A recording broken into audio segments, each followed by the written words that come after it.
Good afternoon to anyone who's already dialed in for the Healthy Aging conversation hosted by Care Visions. This is the weekly 4 o'clock on the afternoon, time for a cup of tea and a chance to think about how to support people better as they get older, both during COVID and indeed for the longer term. We've got a fantastic guest today, Professor Martin Green, who I'll introduce in a few minutes. But as people are settling in, let me just bring you up to date with some of the new material that Care Visions has produced. As regulars will know on this slot, every week I talk about what Care Visions is doing, and they have proved to be one of the greatest innovators in using technology to find a way of supporting people with dementia and people as they get older, despite any limitations posed by COVID. And they have a wonderful mix of material. So some of it is stimulating, reminiscent and enjoyable, some of it's educational, and the one that's proving to be an all-time hit is their video produced a couple of weeks ago on the swinging 60s. And that's, I think, had almost 60,000 people viewing it. And the latest version of that, or the updated new video alongside the swinging 60s, is the Ike and Tina Turner show. So if you remember Ike and Tina Turner, a somewhat tragic story in many respects, but amazing music as well, then please do go and look at the Ike and Tina Turner story, as well as, if you haven't got there yet, the swinging 60s. Now, last week, my guest on this programme was Professor James Vickers from the University of Tasmania. And I just wanted to thank everyone who took up his invitation to become a subscriber to their Preventing Dementia course. This is what's called a massive online course. It has tens of thousands of people signing up. It started today, the latest sign up, with thousands of people around the world on preventing dementia, a 6-week course with everyone expected to do a couple of hours studying. But it really tells you an awful lot about what you can do to manage your own risk of dementia, and follows up on the conversation I had with Professor Vickers last week. So please do go to the Care Visions Facebook site and comment on what you think of the course if you signed up to it. But there will be another sign up in the new year for those who didn't get there this time round. The other thing that's happened in the last week is a new film about mental health for older people. And this has always been, mental health has always been an area somewhat ignored by the health service compared to other areas. And if mental health is the Cinderella, then the Cinderella of Cinderellas is probably the mental health of older people. So there's a new video by Dr. Reinhard Gus being interviewed by Dr. Quayle from Care Visions, talking about what can be done to support the mental health of older people. So do have a look at that.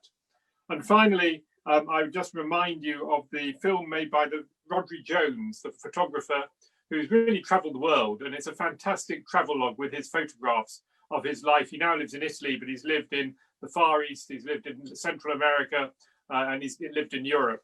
And if you want to see the insight of a fascinating career illustrated by stunning photography, then Rodri Jones is your man. He's also posted what he does to stay fit and healthy.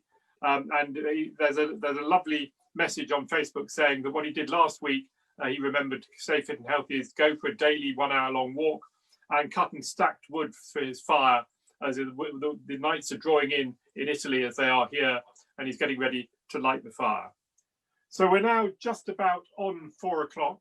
And so I wanted to take this opportunity to welcome Professor Martin Green. Martin is the Chief Executive of Care England, which is the largest representative of social care providers, the care home sector in the UK. He's also chair of the International Longevity Centre and trustee of Independent Age, and was one of the founder trustees of the National Skills Academy for Social Care. So I can think of nobody better qualified to talk about social care and what's been happening recently and its future than Martin. It's not just me that's recognised that, but in 2012 he was awarded the OBE for his services to social care, and indeed as it became the visiting professor of social care to Buckinghamshire University the following year. I got to know him when I was in Alzheimer's Society because in 2012 he was appointed by the Department of Health as the Independent Sector Dementia Champion, and played a key part in the Prime Minister's Challenge on Dementia, which was started by Prime Minister David Cameron and indeed continued by Theresa May. And I'm pleased to say that only 2 weeks ago, the current Prime Minister, Boris Johnson, despite his very busy schedule, met with the co-chair of the Prime Minister's group, Angela Rippon, and reaffirmed his commitment to doing more to support people with dementia and to encourage everyone across society to play their part. So Martin, welcome. Just to get the ball rolling and for people to get to know you a little bit, tell me something that made you happy in the past week, because we're all having a bit of a struggle in difficult times. What brought a smile to your face in the last week? Thanks very much, Jeremy. Well, the thing that brought a smile to my face was that I was quoted in a newspaper article, and a friend of mine who I hadn't spoken to for about 5 years because they'd moved overseas contacted me, and we had a lovely conversation catching up after all that time. And it just reminded me as well how easy it is to lose touch with people, but how incredibly wonderful it is when they come back into your life. And I really enjoyed that conversation. And we ended it by saying we were not going to lose touch with each other in the future. Oh, that's lovely. So a renewed contact from many years ago. So an added bonus from a newspaper article. Very much so. I mentioned Rodri Jones, the photographer, who said what he does to keep his body and mind healthy and fit. What do you do to stay mentally alert and physically fit? Well, it's been really tough during lockdown because what I usually do is meet with friends, and I enjoy the company of others. So what I've had to do, I always used to walk to my office, which was about a 40-minute walk in the morning. And I make sure that I do a similar walk if I'm not going to my office each day, so that I feel as if I get some sort of breathing space. I'm also very fortunate that I live in a very nice part of London. So I tend to walk down the river, down the embankment from Parliament. So it's a really nice walk, and it's a real opportunity to have some time and some space, and also it does keep you a little bit fit, though there's a long way to go in my case. So it's interesting, isn't it, that going for a walk like that is stimulating you both physically and mentally in the same activity, really, giving you thinking space as well as physical exercise. Yeah, indeed, and I really enjoy those walks. And also what's quite nice as well, particularly because of lockdown, which has been a bit of an added bonus, I've started to see people who are doing similar things. So now the habit in London was that you never said hello to anybody. Well, it started that people do say hello to each other, and that's been really nice as well. That's lovely. And it's interesting that Care Vision's, one of the things that they've started doing now is a live physical exercise class on a Friday morning.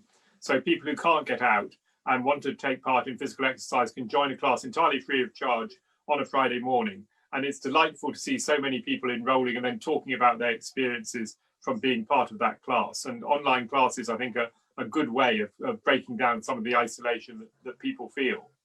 So coming back to the immediate world we're in today, and then we'll talk a bit more generally, but care homes were in the news yesterday with the Amnesty International report. Just tell us a little bit about that, and what should we read into that report? Well, I think the Amnesty International report was interesting, and it had to remind us all about the human rights and the connectivity that people who are living in care homes should expect. And I think all too often people assume that if you go into live in a care home, that means that you cut yourself off, not only from your networks and your friends, but also there is an assumption, I think, that some of the things that the rest of us take for granted is no longer available to the resident of a care home. Well, in actual fact, we should remind ourselves that residents in care homes are like any one of us. They live in a community, and they should be respected as individuals, and all the rights and things that the rest of us take for granted must also be available to people in care settings. And I think that was a really important point that came out of the report. And I think it's important that people think about that in terms of the isolation that people can get even when they're in a care home if they're cut off from families and friends. What can be done to break some of that down? And even with the limitations of coronavirus, how can families stay connected? And I'm sure there'll be people listening this afternoon, and may even be people who want to ask a question using the chat space or make a comment on their own experience about being connected to a loved one in a care home. So if I was thinking about a family member in a care home at the moment, what should I be doing to keep as connected as possible?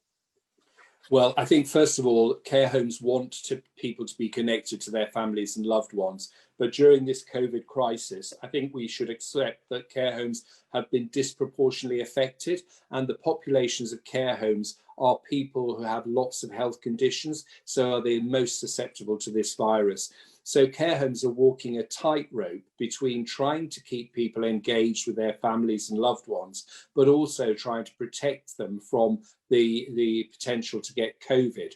What I would say is there have been some great examples of care homes doing some really interesting and innovative things. Of course, there's the endless number of care homes who use technology in order to keep people connected. So the Skyping and the telephone and all those sorts of things. But beyond that, there have been some really interesting things. So there's a great example of a care home in the Norfolk area where they did a sort of drive-through music event where the care home residents and families came in their cars and they were able to participate in this music event. And whilst they weren't able to have physical contact with each other, they enjoyed that shared experience of coming together for a music event. So there have been things like that. The other thing that's quite interesting is I was talking to a lady whose husband's in a care home and also living with dementia. But she said it had been great for her as well as for him. She'd rediscovered the art of writing letters. And she was talking about how when her husband was in the army, their whole relationship was sustained by the exchange of letters. And now it was more difficult for him to write to her. But by the same token, she said to me, I remind myself that I can still write to him. And that was, I think, cathartic for her. And care home staff said that it was great when they were being able to read the letters to him. So I think there are lots of different ways, but we should be really clear that wherever possible, we want to maintain those relationships because they are essential to people's well-being. And certainly we've seen people who've lost the connection, particularly those living with dementia. It has a really big impact on them, but it also has a huge impact on the well-being of their families and loved ones too. Yes, and I think you mentioned there the importance of the staff in the care home reading out letters. And it does seem to me, and this is a more general point, not just about the experience we've all lived through for the last 6 months, but the care home staff seem to be unsung heroes of our health and social care system. And often are not paid particularly well because the fees for care homes aren't particularly high. And therefore, is there more we should be doing to better respect and value the care home staff who valiantly, I remember reading some stories, and I'm sure you know better than I do, Martin, of people who had actually moved in permanently full-time to the care home in order to be supporting the residents during COVID. So they do seem to be going more than the extra mile. What should we as a nation be doing to better support those care home staff? Well, I think you're absolutely right, Jeremy. They are real unsung heroes of this pandemic, and so many of them have shown their commitment to the people they support and to indeed the families of the people they support. I think there are a range of things that we can do to show our commitment to them. They range from the small things, such as just making sure that you acknowledge their contribution, you thank people. And I've been really heartened by the way in which lots of families and indeed residents have acknowledged the staff in care homes. But beyond that, and I think as we come out of this pandemic and as we've seen the contribution of care home staff, I think we've got to start seeing them as the true professionals that they are. That requires us to have a really clear skills and competencies framework, a very clear career escalator, and above all, a salary scale that matches the level of the work they do. I mean, many years ago, I went and did a shift in a care home when Norman Lamb was the minister and he did it. And what was really interesting, I came out of that and I had even greater respect for people who work in care homes because it was both physically and emotionally draining. And I reminded myself that the day after that, I would go back to my cushy office and those people who were working in care would go and repeat the process and do it all over again. And it made me have an even greater respect for them. And that's why we as a society have got to acknowledge the contribution they make, pay them properly and respect them in the same way we do NHS staff. Yes, and it is that dedication to service that is so remarkable. I did a similar thing to you and went and spent a couple of days in a care home. And I remember sitting about 9 o'clock in the evening with a young care worker who was feeding somebody or giving, making sure they got their supper. So giving them their meal. And the person couldn't swallow. She had quite advanced dementia. She couldn't speak and she couldn't swallow. So what he had was pureed food and he had to smear it on the back of the spoon and then put it on her tongue and let it dissolve for her to get her nutrition. And I sat there for about an hour as he did this with real love and care and attention. And all the time he was chatting away to her telling her what was going on in the world and what was happening.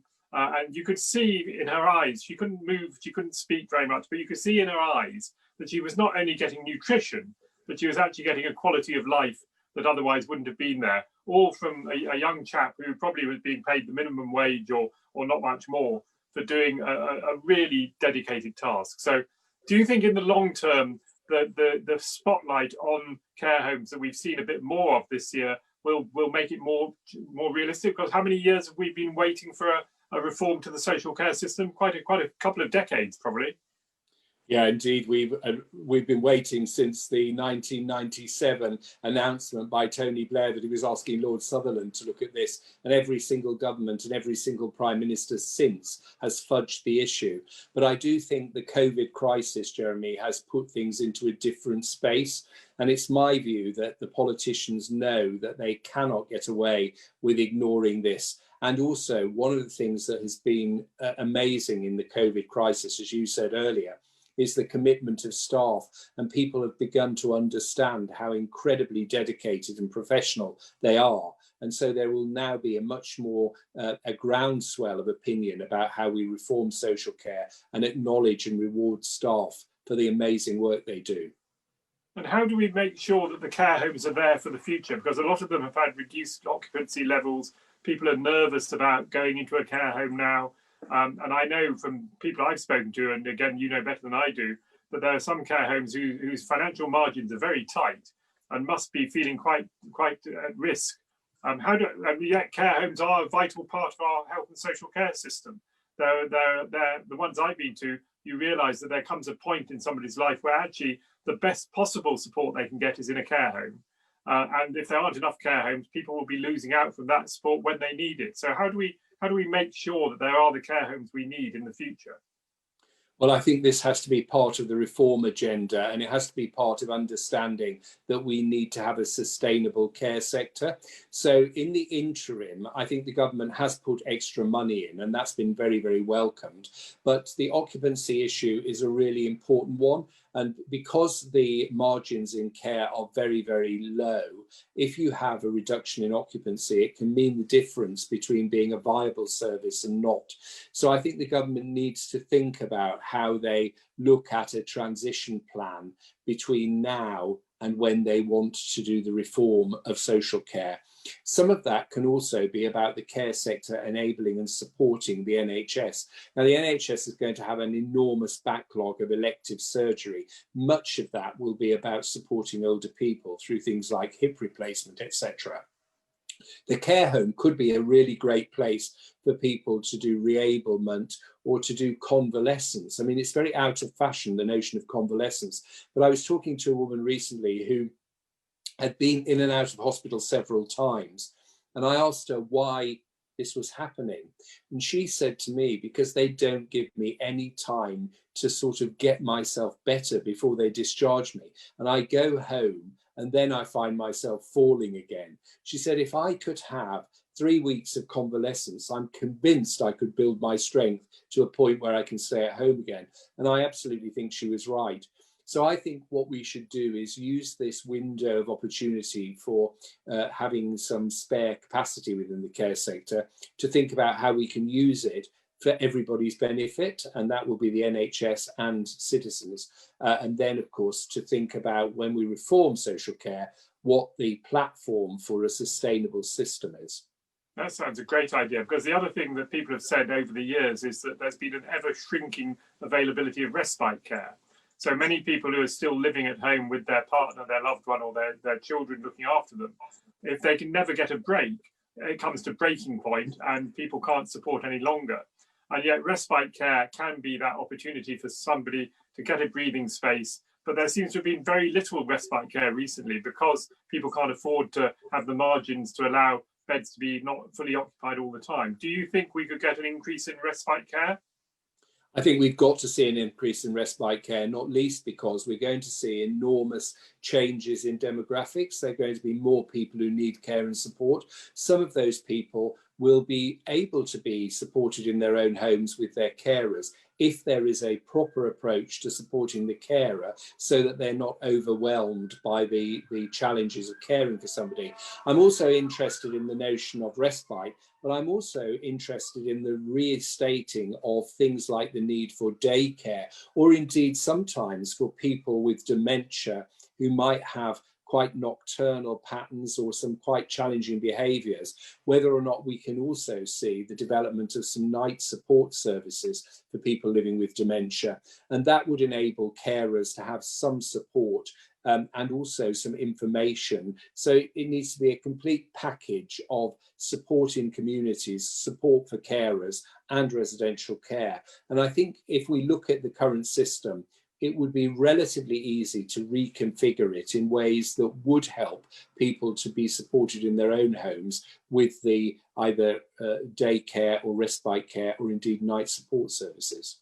So that sounds brilliant and sounds really inspiring. But what about the people who turn around and say, well, that's all very well, Professor Green, but what about the affordability? We can't, we've got a country that's got an enormous debt, not least because of coronavirus. And then people say it's lovely for you to dream about these things, but it's simply unaffordable. What would your answer be to them? Well, I think it's not unaffordable. And one of the things that we always talk about in relation to social care is the way in which it is a burden on the exchequer. But actually, a lot of social care does enormously important things for local economies. So people who might, for example, live in their own home and never go out and wouldn't spend much money, suddenly they might decide they're going to spend some money on respite, or they're going to spend some money on day support services. And that money is going to be churning through local economies because care staff live in local areas and support local people. The other thing to say is if you look at the cost of when it goes wrong and the absolutely enormous cost of having people in the health service, it makes much more sense to have an appropriate approach to social care where actually the costs are less. And I would argue as well that the well-being and the outcome to the citizen is better because it's keeping people in a point before they go into a crisis. So I think actually there is a really big good story to tell here about the efficiency of social care and how it can reduce the expenditure in local areas. Though one of the things that I do have to point out is that we often hear, oh, well, if we do this, it'll save the NHS millions. Well, it only saves the NHS millions when the NHS stops providing some of the services it currently provides. So I do think we need to have an overview about how we move money across systems to get the best outcomes for citizens and the most efficient use of the resources. Yeah, and so the NHS needs to take more responsibility for some of its money being spent in social care and the kind of thing you were talking about of convalescent services, because I think it's true to say that for the cost of 2 nights in a hospital, you can get a whole week in a care home. So you look at the affordability to the NHS. If somebody is getting that support and care in a care home rather than being in a hospital ward, and indeed a room in a care home is far more hospitable and friendly for somebody to be than a hospital ward for when they're convalescing, there seems to be a real opportunity there. Let me move on. We're getting a few questions coming in, which I'll come to in a moment. And anyone else who wants to ask questions, please do use the chat function. But let me just move you away from care homes into the wider issue of ageism, because these conversations every week are hosted by Care Vision's Healthy Aging, and the Healthy Aging is the mission of the organisation. But it does seem that as a society, we are still quite ageist. And I remember not so long ago, there was that whole scandal about TV presenters who were older, particularly women who were older, who were losing their jobs or were being paid less than younger people. And it was seen not the right image for even the BBC to have older presenters. What do you think we have an ageist society, and what can we start doing about that? Well, I think society is completely institutionally ageist, and I think it's seen on so many levels, and it's particularly seen in the health and social care space. So, for example, if you look at somebody who's living with advanced dementia, the way in which their services are commissioned by a local authority is that they are block contracted and people are told, we will not pay more than X £100 a week for your services. Compare and contrast that with some younger people who I've seen getting thousands of pounds a week in care and support packages, with 4 and 5 people assigned to be able to support them to live in their own home. Now, if you look at the cognitive functioning of some of those people and compare them with the cognitive functioning of some older people with dementia, there is no difference whatsoever. Yet the way in which the system treats them is absolutely different. And the only way in which it's differentiated is on the basis of age. And we also see in so many aspects of society, and particularly in the media, comments are made which are completely unacceptable in any other context, but they seem to be acceptable if it's relating to age. And what I've always done is flip the categories. So there was somebody on the television recently saying, oh, that old man shouldn't have been driving that car in relation to an accident. They would never have said that gay man, that black man should not have been driving a car, but it was quite acceptable to say that old man shouldn't have been driving a car. And so little things like that give you pointers to the way in which institutional ageism is so ingrained in our society that people are prepared to say things that they would not dare say about other protected groups. And if you look at the Equality and Human Rights Act, there are a range of groups that are protected, and older people and age is one of the protected characteristics. And I have to say, I have been very critical of the Equality and Human Rights Commission because they have seemingly done very little on challenging some of that stuff, where commissioning in social care, for example, is completely ageist, and yet they have sat on their hands and done nothing about it. So that does bring us pretty much full circle to the Amnesty International report, saying that there was discrimination against older people in particular in the way they've been treated at the beginning of the coronavirus epidemic, and the way people were moved out of hospital with total disregard for the way in which care homes were then getting the support they needed to look after them in an appropriate way. But go back to what you were just saying. It sounds like you were saying that for children, we have a customized service that looks at the individual and looks at what they need. Whereas for older people, it's a one size fits all, that you're just labeled an older person. And once you get to being 65 or 75 or 85, nobody's really interested in you as an individual. You're just put in a box and told that that's the support we would give you in the box that we would put for all people of that age. Is that right?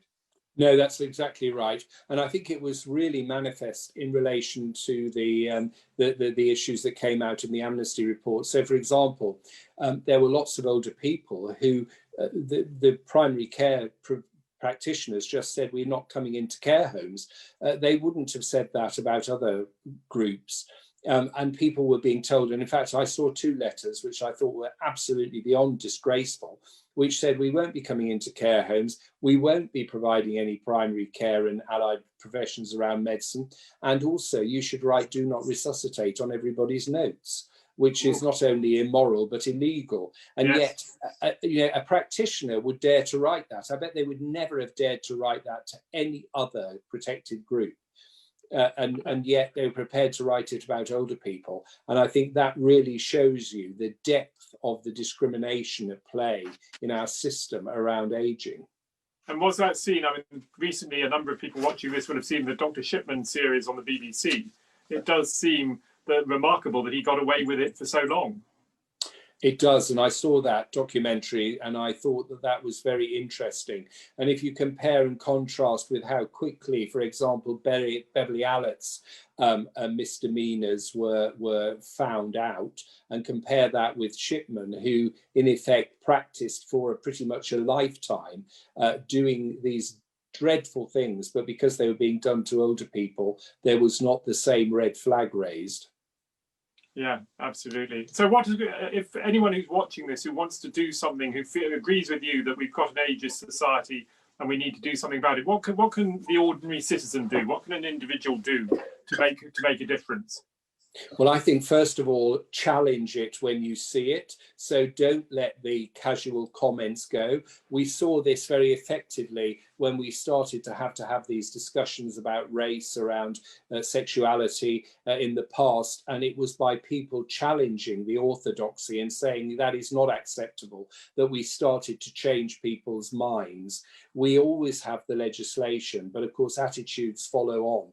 but I think it becomes more and more difficult for people to let casual ageism happen when somebody is challenging it. So I think that would be where I would start, and that's where I do start in relation to challenging ageism when I hear it. And we can all do that every day, where in our everyday lives, and flag it when we see it. That's a good bit of advice. Right, let me move to a couple of questions just before we run out of time. So the first one I've got here is from James, who lives in Bolton, who asks you whether you think by Christmas he will be able to get together with as a family with his mother who's in a care home. I'm sure lots of people are wondering what will Christmas be like if they've got a family member in a care home. Well, I think, James, the reality is it will be very difficult, and it will all depend on where the virus is in the general population. Though what I would say is I hope that by Christmas we might be able to have some of the more sophisticated testing processes whereby you can get a result within, say, 20 minutes. And if we had those sorts of tests, it would be much easier for you to be tested and then be able to be with your mum. And it's going to be a really tough Christmas. I think the Prime Minister said that in his interview yesterday. But of course, because care homes are full of people who are probably in the most vulnerable category because of their health conditions, it is going to be that tightrope between desperately wanting to maintain family links, but also having to be mindful of people's safety. Yes, and this leads directly on to another question here from Diana in Leamington, who says, I want to look for a care home for my mother who has dementia, but I'm worried with coronavirus going into the home wouldn't be safe. However, we really can't cope as we are. What should I do? So that's obviously not somebody with somebody already in a care home, but thinking about moving into a care home. Should they just abandon any idea of moving into a care home, or are there safe ways to explore that option? No, there are safe ways to explore that option. And what I would also say is care homes are very practiced on infection control. So, for example, every year we deal with things like seasonal flu, norovirus, and since COVID, there has been a lot of time, energy and money put into things like the sanitizing regimes, etc. Where the difficulty will be is that you would normally go on a visit to that care home so that you could feel what the care home was like, and also for your mum to go so that she would be able to see if she was comfortable. And that might not be possible. What I would say there is, try and find out as much information as you can. Look at the Care Quality Commission website. Try and connect with other relatives who have family members in that care home. See if they've got things like a Facebook page or whatever, or see what their comments have been about that care home. And through that, you'll get an understanding of what the care home is like. And also do spend time asking as many questions as you want to the care home staff, because I know that they'll try and give you the answers that will reassure you. But I think we should remind ourselves the challenges of supporting somebody living with dementia are enormous, and it's sometimes not the best thing to always keep people at home. It's not the best thing for them, and it may not also be the best thing for you as a family. So I would say COVID makes things different, but don't say that that means we can't go back into a care home. Right, that's good and very reassuring to know that the infection control is a very high priority. And getting as much information in as many ways as possible is really good advice. I'm going to squeeze there a couple more, but I'll only get one more in, I think, because we're right out of time. But Kwame from Peckham asks, and this takes back to your point about taking action, Martin, is it worth talking to my local MP about the crisis in social care? Definitely. I hope that everybody listening to this will talk to their local MP. The more politicians understand that this is a big issue for the public, then the more they'll have it on their agenda. So I think one of the challenges has been in the past that we haven't really had the profile of social care high enough with the general population. And that has translated into MPs thinking nobody cares. Well, lots of us do care. And increasingly, it's not only about what might be happening to our families, but also about thinking for ourselves in the future. So the more noise we can make, the more we can say to politicians and critical decision makers, this is an important issue, the more they will respond. So definitely get those emails flooding them so that they can really understand this is an important issue for you as citizens. Great. Well, Martin, thank you. And it's been a real privilege and pleasure to have you as my guest. you've ended on a very positive note that we can all play a part to change things and make them better for the future, and that care homes are doing all they can to support people as well as possible in very difficult times.